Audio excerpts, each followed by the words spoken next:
अपने से जवाब डिस्कस कर सकते हैं। जी, तो आज हमारा जो लेक्चर है वो है जावास्क्रिप्ट के बारे में, ठीक है।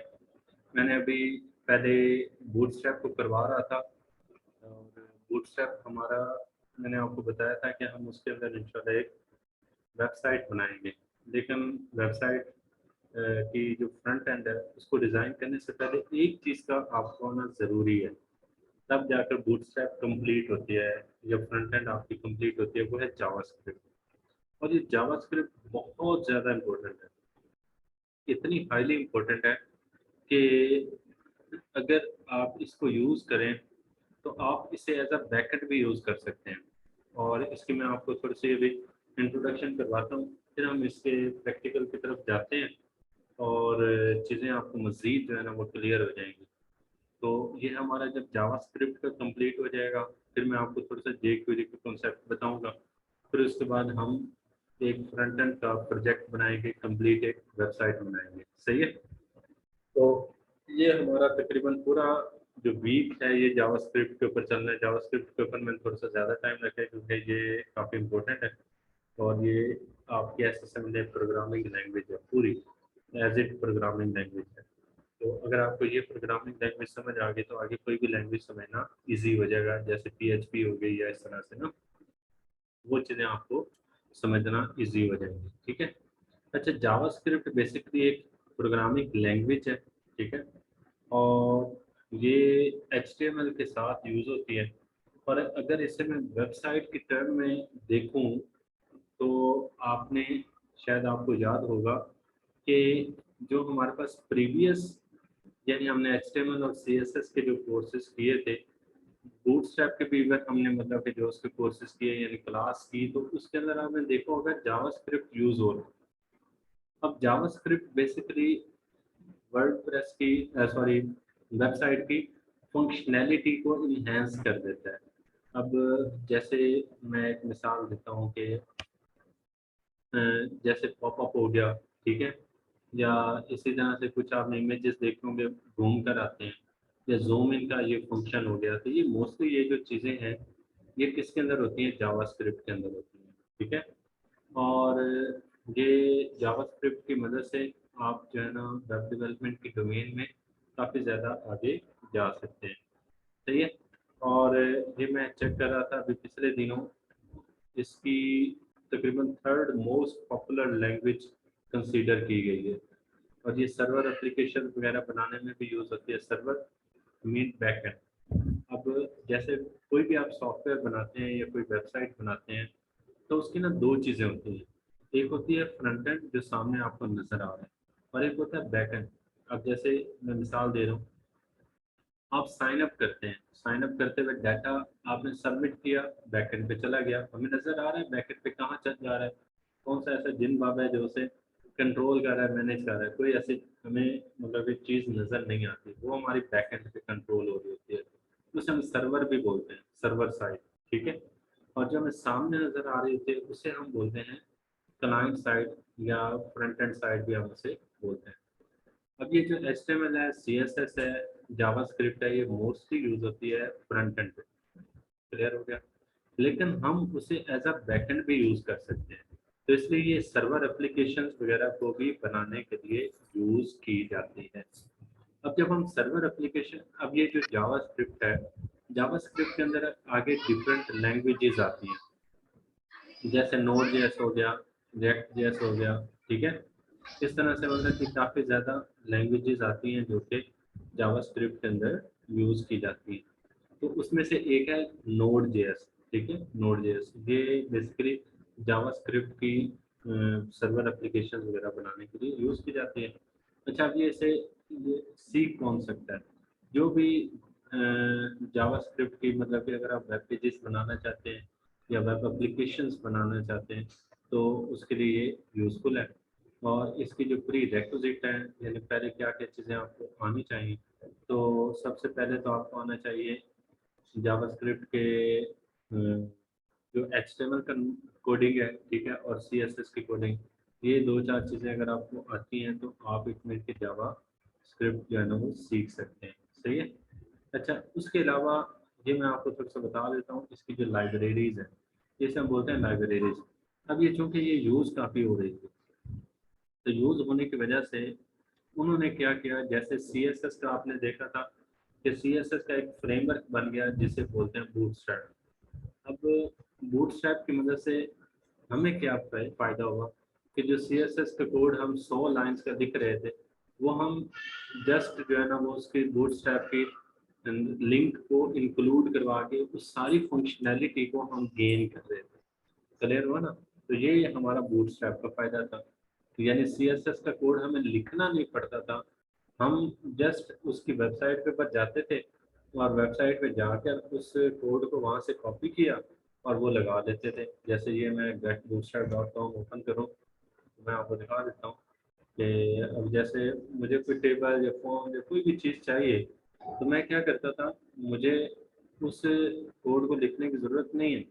मैं जस्ट उस कोड को कॉपी करूँगा और उस कोड को कॉपी करके मैं यहाँ पर पेस्ट कर दूँगा, तो वो हमारा पूरी चीज़ वर्क करने लगेगी। तो इसे हम बोलते हैं फ्रेमवर्क।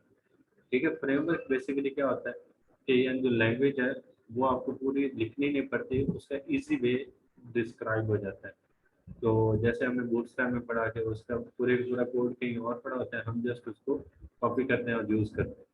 तो इसी तरह से जावास्क्रिप्ट को भी लोगों ने मुख्तलिफ लोगों ने उसको पावर को इन्हेंस करने के लिए डिफरेंट फ्रेमवर्क्स बनाए।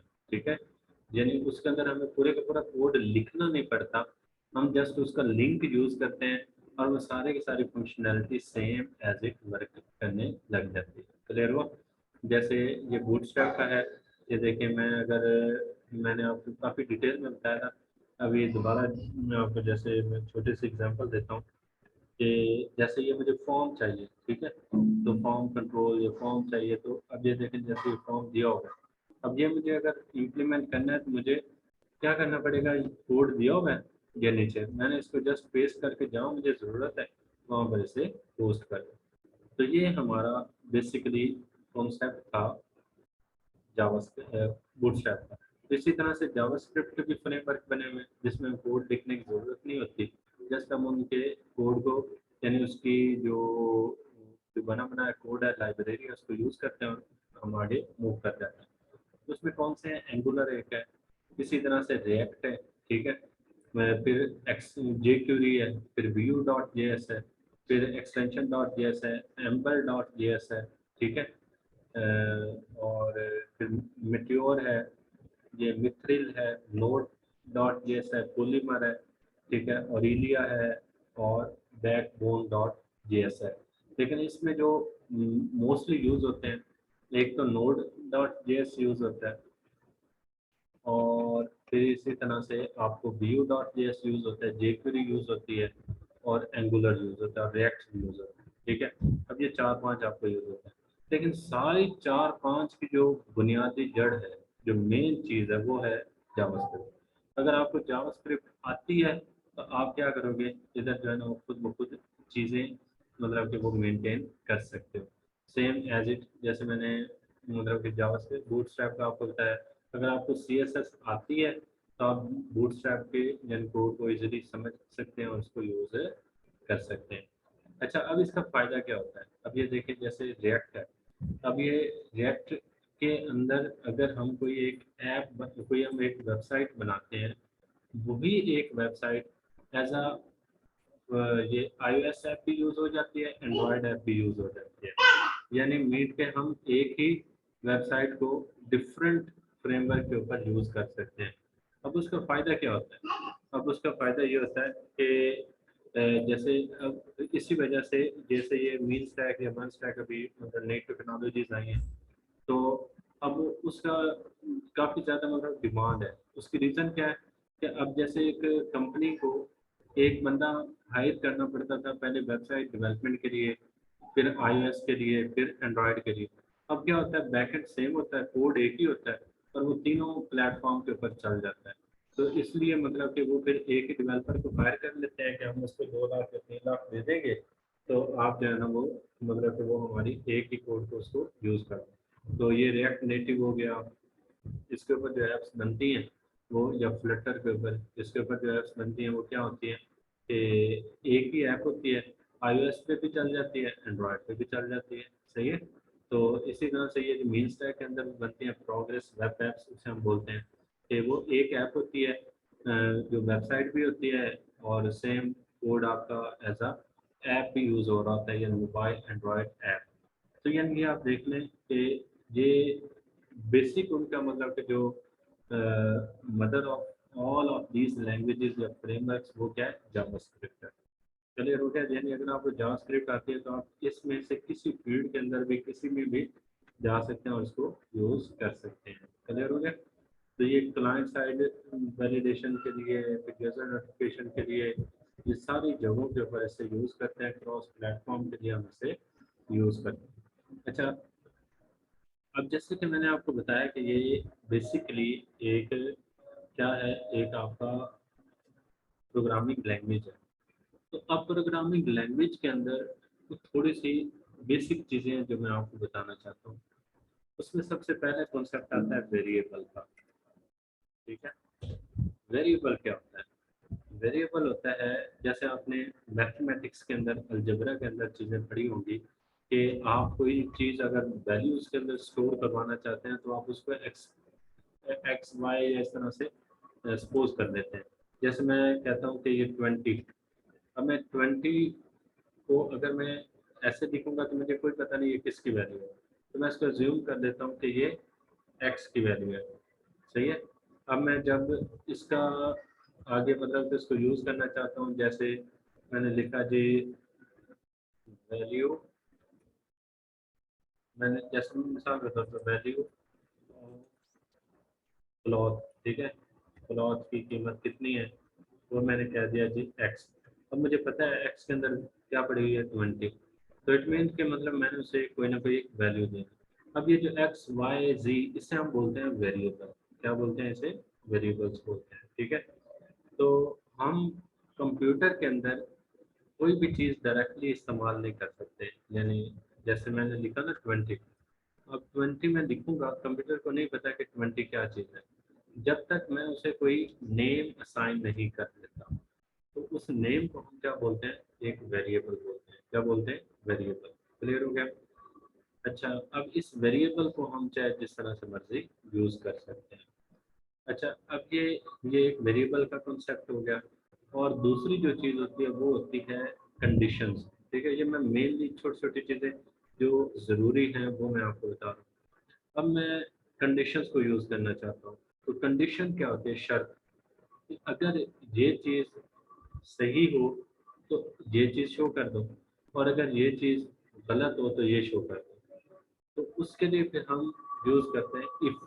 ठीक है, जैसे मैंने कहा कि इफ़ एक्स, ठीक है, एक्स जो है ना वैसे, या कोई भी मैं लिखता हूँ। अच्छा, अब ये इफ़ आगे मैं शर्त लिखूंगा, कंडीशन, कि क्या कंडीशन मैं लगाना चाह रहा हूँ।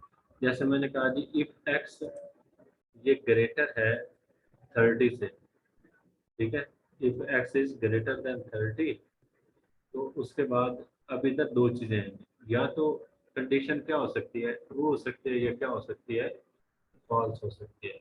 तो मैं अब दोनों इससे मुझे लिखना पड़ेंगे, या ट्रू के लिए भी और फॉल्स के लिए भी। तो अब ट्रू के लिए या फॉल्स के लिए, उसके लिए लिखने के लिए मुझे दो ब्लॉक बनाने पड़ेंगे। ब्लॉक स्टार्ट कहाँ से होता है? ये कर्ली ब्रैकेट से, ये, और फिर ये वाली ब्रैकेट फिर यहाँ पर क्लोज कर दी। इसी तरह से ये, अब ये वाला जो ब्लॉक होता है ये होता है ट्रू के लिए, पहले वाला, सही है। और इसी तरह से दूसरा होगा एल्स। ठीक है, एल्स। एल्स का मतलब क्या होता है कि अगर गलत हो जाए, ठीक है, रॉन्ग हो जाए, तो उसके लिए फिर कौन सा ब्लॉक आ जाएगा? नीचे वाला। तो ये मैंने कह दिया रॉन्ग के लिए। यानी कंडीशन की दो ही सूरतें हो सकती हैं, कि या तो वो ट्रू हो सकती है, या क्या हो सकती है? फॉल्स हो सकती है। तो अगर ट्रू हो तो मैंने कहा ये कर दो, और अगर फॉल्स हो तो ये कर दो, सही है। तो ये बेसिकली, फिर आगे लूप आते हैं, लेकिन लूप हमारे अभी यूज़ नहीं होंगे, तो वो इसलिए मैं फिर मतलब इसको इधर करवाना भी नहीं चाह रहा। तो इसलिए मतलब कि आप अभी फिलहाल जो है वो एक तो वेरिएबल, वेरिएबल क्या होते हैं, और दूसरा कंडीशंस। और वेरिएबल को हम क्यों यूज़ करते हैं? ताकि हम उसको कोई वैल्यू को नाम दे सके। अब जैसे हमने पढ़ा था फॉर्म के अंदर। फॉर्म हमने एचटीएमएल के अंदर किए, तो उसके अंदर क्या किया था, enter your name, enter your age, enter your date of birth. अब वो जो डेट ऑफ बर्थ है जो हम डाटा एंटर करवा रहे हैं, तो उसको क्या करेंगे, कहीं वेरिएबल के अंदर हम स्टोर करेंगे। ठीक है, तो ये हमारा क्या होता है, ये वेरिएबल होता है। और दूसरी चीज़ मैंने आपको कंडीशन की बता दी, सही है। अच्छा, अब मैं एक छोटा सा आपको कोर्स कोड लिख, और दूसरी एक और चीज़ इम्पोर्टेंट, जब भी हम कोड को लिखेंगे, तो उसको लिखने के दो तरीकाकार है।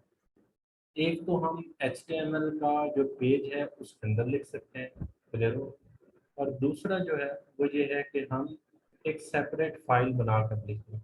जैसे आपको याद होगा कि हम जब HTML का कोड लिखते थे, तो उसके अंदर हम क्या करते थे, एक स्टाइल का टैग लगाकर हम CSS का कोड लिख सकते थे। और दूसरा मेथड मैंने आपको तो क्या बताया था कि स्टाइल डॉट CSS के नाम से एक अलग फाइल बना लो और उसको लिंक कर दो, एक रिलेशन डॉट इस तरह से लिंक कर दे। तो ये इसी तरह से जावास्क्रिप्ट को भी लिखने के दो मेथड हैं। अब अगर हम HTML के अंदर लिखना चाहते हैं, तो उसके लिए टैग यूज होगा स्क्रिप्ट, SCRIPT, स्क्रिप्ट। और स्क्रिप्ट को यहाँ पर क्या कर दिया, क्लोज कर दिया। ठीक है, ये बात समझ आ गई। अब जो भी हम जावास्क्रिप्ट का कोड लिखेंगे वो इसके अंदर लिखेंगे, अदरवाइज ये वर्क नहीं करेगा। क्लियर हो गया। दूसरी चीज़ है कि हम कोई एक सेपरेट फाइल बनाएं। तो सेपरेट जब हम फाइल बनाएंगे, जैसे मैं ये जावास्क्रिप्ट का कोई भी कोड लिख रहा हूँ, तो उसको मैं जब सेव करूँगा, तो इसकी एक्सटेंशन डॉट जे एस आएगी। जैसे सी एस एस की डॉट सी एस एस होती है, HTML की डॉट HTML होती है, तो इसी तरह से इसकी जो एक्सटेंशन आएगी वो क्या आएगी, डॉट जे एस। क्लियर हो। जैसे मैं इसको अगर लेट्स सपोज के सेव करता हूँ, ठीक है, मैं इसे अभी लेट्स सपोज के सेव कर देता हूँ डेस्कटॉप पे। इसका नाम मैं कुछ भी जीजी डॉट जे एस, ठीक है, जीजी डॉट जे एस लिख दूँगा। ठीक है, डेस्कटॉप पे सेव करता हूँ, जीजी डॉट जे एस। तो अब ये मेरी फाइल सेव हो गई। तो अब मैंने इसको HTML के साथ लिंक करवाना होगा, तो उसके लिए मुझे लिंक रिलेशनशिप, अब इधर स्टाइल शीट नहीं लिखना पड़ेगा, इधर जो है ना वो डायरेक्ट मैं इसका नाम दे दूंगा जीजी डॉट जे एस। तो इस तरह से हम इसको लिख सकते हैं। तो अभी मैं इसको समराइज करता हूँ, फिर हम इसकी प्रैक्टिकल कोडिंग की तरफ जाते हैं। सबसे पहले मैंने आपको बताया जो जावास्क्रिप्ट है ये फंक्शनैलिटी को ऐड करने के लिए यूज़ होती है। ये प्रोग्रामिंग लैंग्वेज है, ठीक है।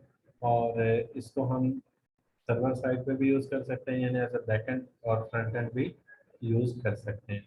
और फिर मैंने साथ में आपको बताया कि इसके आगे डिफरेंट फ्रेमवर्क हैं, जैसे CSS का बूटस्ट्रैप है, इसी तरह से जावास्क्रिप्ट के 8-10 फ्रेमवर्क हैं, लेकिन उनमें से 3-4 पॉपुलर हैं, ठीक है। और अगर आपको जावास्क्रिप्ट आती होगी तो वो सारे आप कर सकते हैं। फिर मैंने आपको बताया क्योंकि ये प्रोग्रामिंग लैंग्वेज है, तो प्रोग्रामिंग के कॉन्सेप्ट होना ज़रूरी है। उसमें सबसे पहली चीज़ आती है वेरिएबल, ठीक है। तो वेरिएबल का मैंने आपको बता दिया कि जब हम कोई वैल्यू को कोई एक नेम दे देते हैं, उसे वेरिएबल बोलते हैं। और दूसरी चीज़ है कि कंडीशन, तो कंडीशन के दो हिस्से होते हैं, एक ट्रू होता है और एक फॉल्स होता है। और तीसरी चीज़ है कि जब हम जावास्क्रिप्ट का कोड लिखते हैं, तो उसे दो वे में लिखा जा सकता है। पहला ये है कि हम अगर HTML के अंदर लिखना चाहते हैं, तो स्क्रिप्ट का टैग स्टार्टिंग में लगाएंगे, स्क्रिप्ट का टैग क्लोज कर देंगे और बीच में जावास्क्रिप्ट का कोड आ जाएगा। और दूसरी चीज़ है कि हम इस फाइल को सेपरेटली अगर लिंक करवाना चाहते हैं, तो उसके एक्सटेंशन हमेशा डॉट जेएस रखनी है, और इसको लिंक जो टैग है उसके साथ, उसके ज़रिए इसको लिंक करवा लेंगे। क्लियर हो गया। अच्छा, अब हम इसके कोड की तरफ आ जाते हैं कि इसका छोटा सा एक कोड है, वो हम इसको चेक कर लेते हैं कि ये किस तरह से वर्क करेगा। अच्छा, ये एक छोटा सा कोड लिखा हुआ है, मैं इसको यहाँ से कॉपी कर देता हूँ।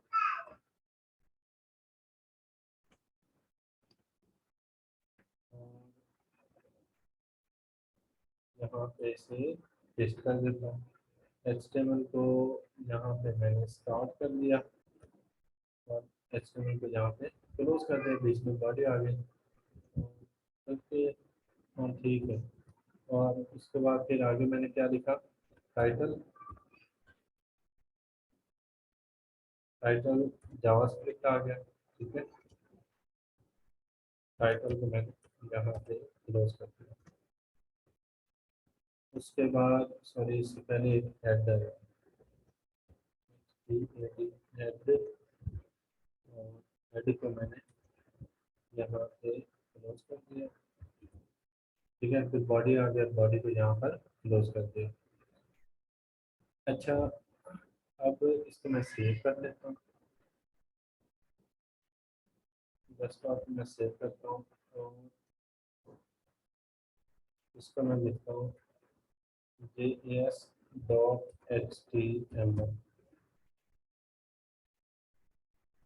JS.html, ठीक है। मैंने इसे यहाँ पे सेव कर दिया। अच्छा, अब इसको, यानी जो भी मैंने आपको बताया ना कि कोड जो भी लिखना है उसको हमने स्क्रिप्ट टैग के अंदर लिखना है। तो ये स्क्रिप्ट का टैग किया, ये यहाँ से स्क्रिप्ट का टैग क्या हो गया, क्लोज हो गया।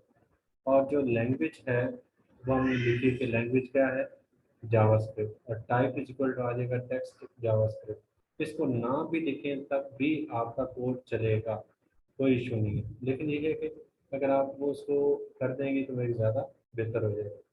अच्छा, अब ये मैं इस कोड को रन करके मैं चेक करता हूँ कि क्या ये स्क्रिप्ट है ओपन क्लोज करके ये चलता है कि नहीं चलता। तो हम अभी ऐसा करते हैं कि ये कहाँ पे हमने सेव किया है, ये पड़ा हुआ है, इसको मैं रन करता हूँ, ओपन विद गूगल, ठीक है। हाँ, ये देखिए ये चल रहा है, बिल्कुल ठीक है। तो आपने क्या करना है, स्क्रिप्ट का टैग स्टार्ट किया, स्क्रिप्ट का टैग क्लोज किया। अब इसके अंदर हमने कोई भी, जैसे HTML के अंदर तो आपको याद होगा, कोई भी हम कोड लिखते थे तो सिंपल हम लिख देते थे, डिस्प्ले हो जाता था। लेकिन इसके अंदर ऐसा नहीं होता। इसके अंदर हमने कोई आउटपुट शो करवानी है तो हमें क्या लिखना पड़ेगा, document dot right, document dot right. तो वो हम लिखेंगे, वो फिर इधर क्या हो जाएगा, शो हो जाएगा। अब जैसे हमने इधर हेलो वर्ल्ड लिखा है तो वो हेलो वर्ल्ड इधर क्या हो गया, डिस्प्ले हो गया। समझ आ गई। अच्छा, अब इसी तरह से मैं एक और काम करता हूँ, ठीक है। मैं एक वेरिएबल लेता हूँ,